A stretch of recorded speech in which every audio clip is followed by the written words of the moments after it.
Hi, my name is Sean. I'm a nurse in the bachelor program at FSCJ. I am doing the Module 3 Decision Making, Problem Solving, and Critical Thinking in Leadership PowerPoint. And the professor is Dr. Teresa Dyer Kramer. So, we're going to talk about a conflictive situation and we're going to walk through the critical thinking steps and how to appropriately handle this. Our situation is you are the overnight charge nurse on a unit with telemetry. One of the nurses comes to you saying a patient made derogatory statements towards her, and she refuses to care for this individual and has told the assistant nurse manager she has had issues with this patient on previous shifts.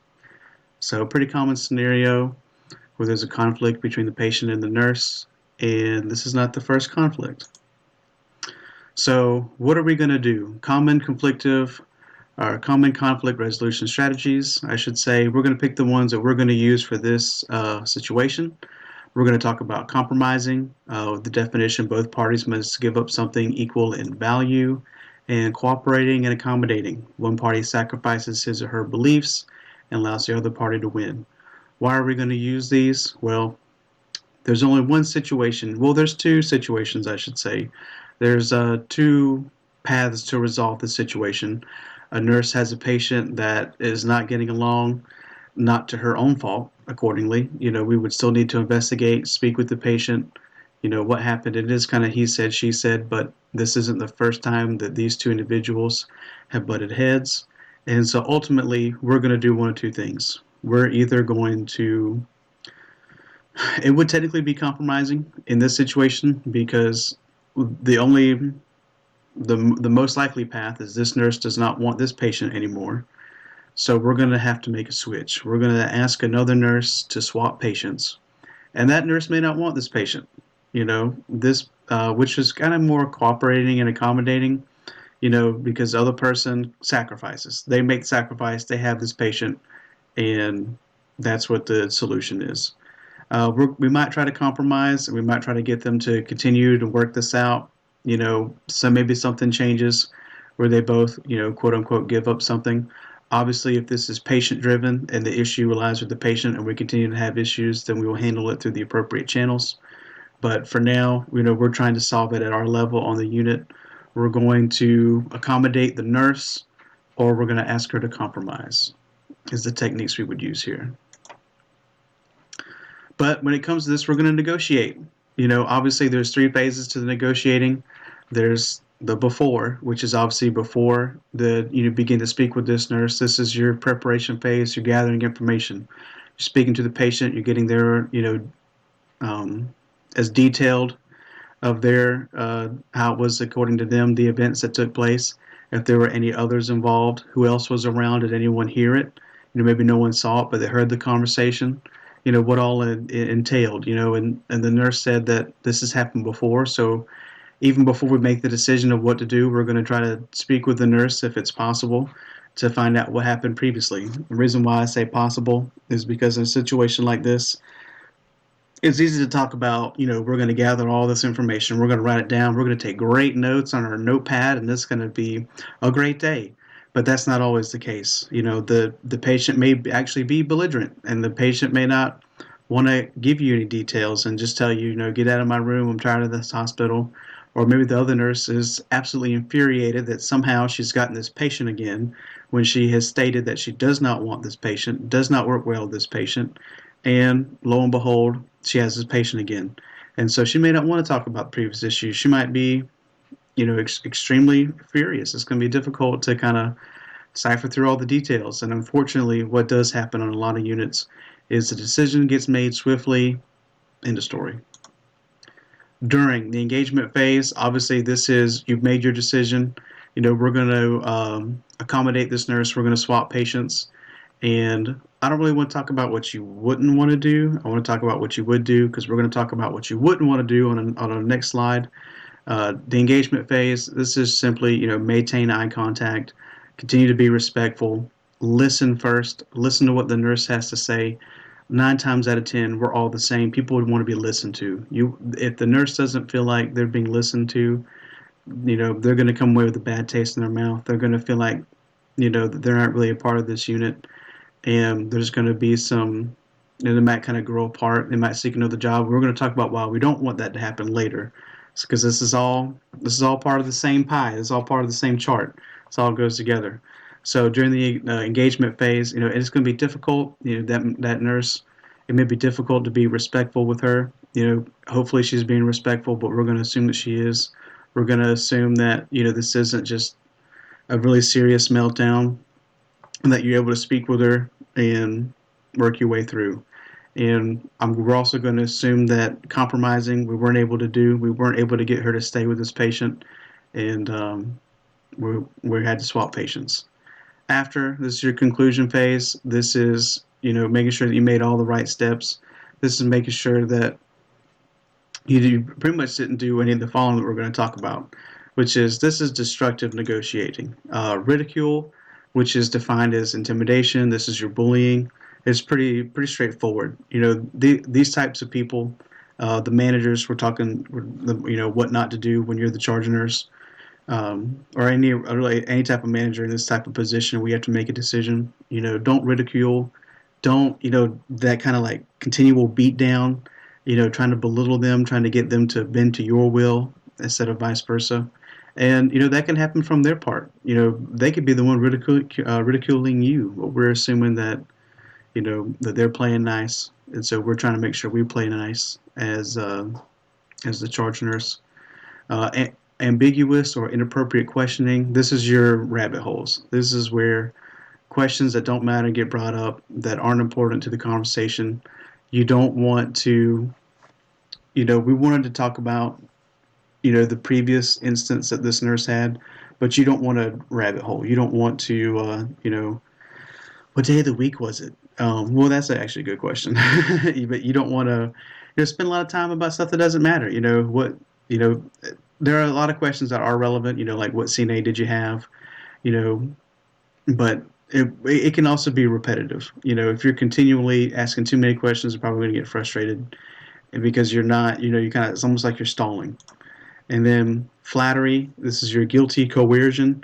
Uh, this one, I feel like this one happens a lot more than what is talked about because it's subtle. We don't recognize it fully. This is the comments that say, "Oh, but you're so good with this age group." That type of stuff that make you feel like maybe I'll just stick with it. Yeah, maybe I am kind of good. You're buttering them up. This is, oh, but I thought you do so well. Those types of comments. That I feel like that happens quite a bit. This is definitely what you want to avoid. There's no need for this. There's no, I mean, and a lot of people think they might genuinely being, trying to be uplifting, but it's not necessary. It's not necessary to say that. You, Boiling it down to what the nurse's wishes and goals are in this situation, what the patient's wishes and goals are, trying to reconcile the two. There's no need to, you know, use unnecessary flattery. So, and talking about delegation, this is where you have to. It's pretty self-explanatory delegation, but this is where you're deciding, who does what. Maybe on your shift as a charge nurse, you decide, uh, you know, different units working in different ways. Like it's up to the charge nurse to check all the crash cart equipment, that type of stuff. So if you're the assistant nurse manager and you're figuring out what your charge nurse is supposed to do, each shift, these are the 5 rights of delegation. Right task. That this does have relate to a specific patient. When the doctor gives an order to the nurse, due to this specific patient. Right circumstance. That this is they've got the available resources, the appropriate patient setting. We're not doing something inappropriate in the hallway that there is no need to be done. I say inappropriate, but something that's just they need to be in a room when this takes place. Right person. You're delegating the right task to the right person to be performed by the right person. This is the doctor giving an order to the nurse, specifically to that nurse, to be going back to the right task to do it to the correct patient. It's not to be done by other nurses that that's not their patient for the day. That type of stuff. Right communication. It's the person who's receiving. It's their right to be told very clearly a good description of it. We always talk about doctors having terrible handwriting, and this kind of goes under that. Making sure that we can read it clearly and that it's a clear objective. And if any limitations are involved, this is when they tell you to do something, when do you want it done, and that you can take care of it. And then the right level of supervision. Obviously, this includes any type of monitoring, evaluation, intervention. I'm just going to move up here so you can see that. Any feedback if there's necessary. And then going into the next spot, delegation errors. Uh, they're pretty simple. You've got the under delegating. This is your nurse managers. When we talk about under delegating, maybe people aren't doing what they're supposed to, and they're not doing what they're supposed to because they haven't been told. That's your under delegating. That could come from a lack of desire, maybe not enough time, which is related to time management. Uh, maybe they feel like they don't have the appropriate resources. Maybe these managers feel like they don't have the experience. They're new. How can they tell so and so who's been a nurse longer than me on what to do? That's typically where those desires come from, and it's almost like a lack of leadership. Then you've got over delegating. This is your excessive leadership, micromanaging. This type of stuff becomes a burden, and assuming that the manager has good intentions. Maybe it comes from poor time management that they have to give away, or over delegate what needs to be done to different individuals. Excuse me, when they're supposed to be doing it. And then improper delegation. This is just anything that goes against one of the 5 rights we just spoke about. Maybe there's not that clear communication. Maybe the setting is wrong, and you have to object as a nurse that this isn't appropriate to be doing here. This step requires something else, or you don't have the help that you need. If it's a skill outside of your bounds, which should fall under supervision, which also happens quite a bit.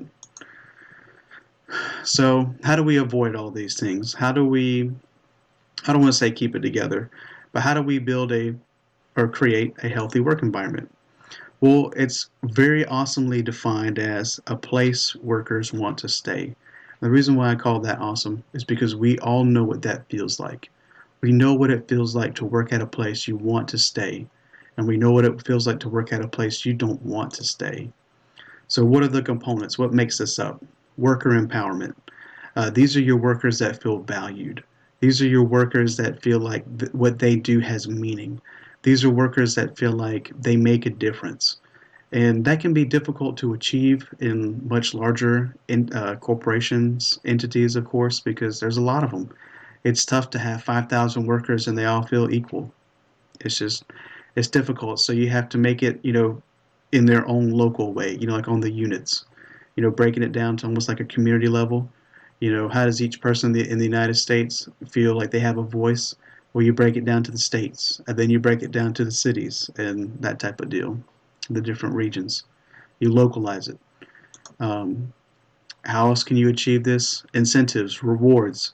This is, and it's very important to make this distinction. You want to reward clear, above and beyond work, or clear, above and beyond, work ethic.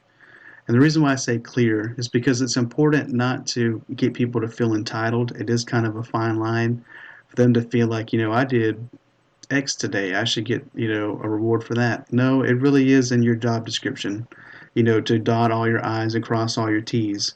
We're talking about in situations like this. I had a person where I work about, it's been about 2 years, where doing home care, to back up, tell you a little bit about myself, doing home care, we teach, we educate, we empower patients to do their own care, whether it's wound care, IV infusions, anyone can be taught. So we commonly teach patients to do their own IV infusions. And one particular night nurse was struggling. I say struggling, not for himself, but he's been a night nurse for a long time, and he was thinking about what could make his life easier. Well, he came up with a printout sheet that is visual based. You put all the items you need in all the correct spots. The alcohol pads go here, flush goes here, your antibiotic, the SASH technique, saline, antibiotic, saline, heparin. It all lays it out, and you fill each spot with where the thing goes. And then that way you know something's missing. And he did get a bonus for that. That's what you want to reward. You want to reward people that go above and beyond, because now that printout is used by all of us and been mass distributed and reworked for different types of infusions. It was incredible. That's what you want to encourage your workers to do, and you want to keep those workers. And obviously, we're talking about keeping those workers. How else? What are the other components? The employee and supervisor relationship. You want to make sure people talk about an open door policy, but you want something a little more than that. You do want a little bit of that personable kind of relationship. You want to feel like you can come to them. Obviously, your immediate supervisor, and even the one above them if it's needed. So you want to make sure that relationship is healthy. And ultimately, this will all culminate in true collaboration, which is not something that you just happen. Once you get it, it's a pin. It's not like something you pin to your chest and then that's it. It requires continuous attention and nurturing. Every day you must fight for true collaboration.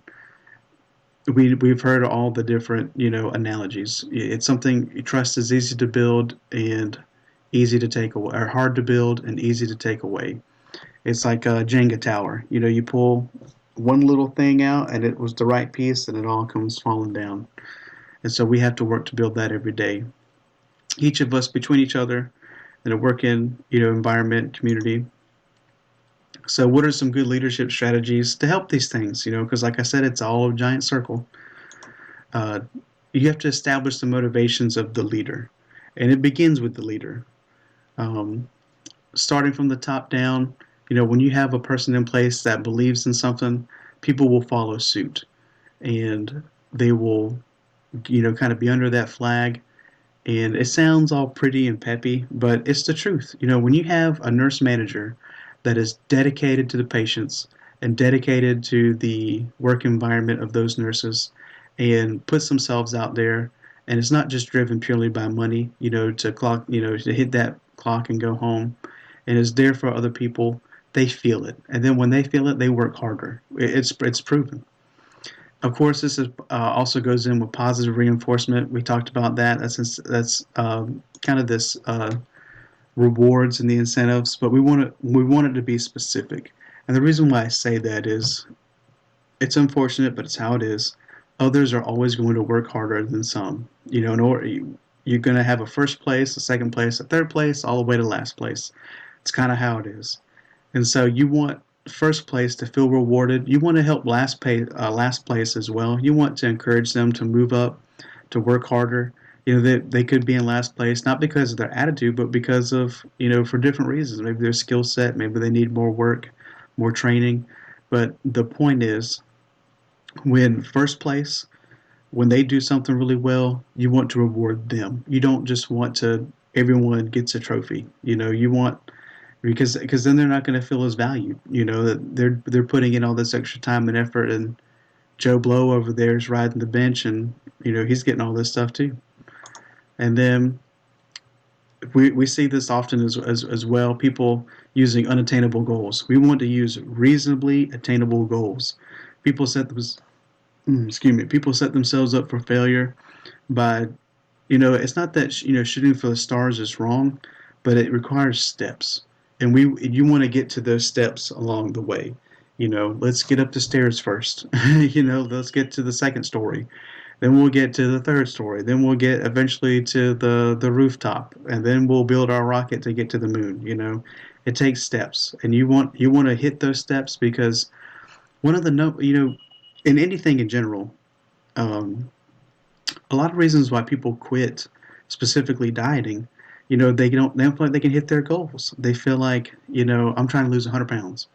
Well, I was only able to lose 7 today, so I guess I'll, in a week, I guess I'll quit. But you have to stick with it. And if it takes a few pounds for a few weeks before the ball starts rolling, that's what you have to do. And so you set smaller goals. I'm going to lose, 7 pounds for the first month. And then, hey, I met that goal, so I'm going to keep going. You have to use very specific, smaller goals. But anyways, that's my presentation. I hope you enjoyed it, and I will see you in the future.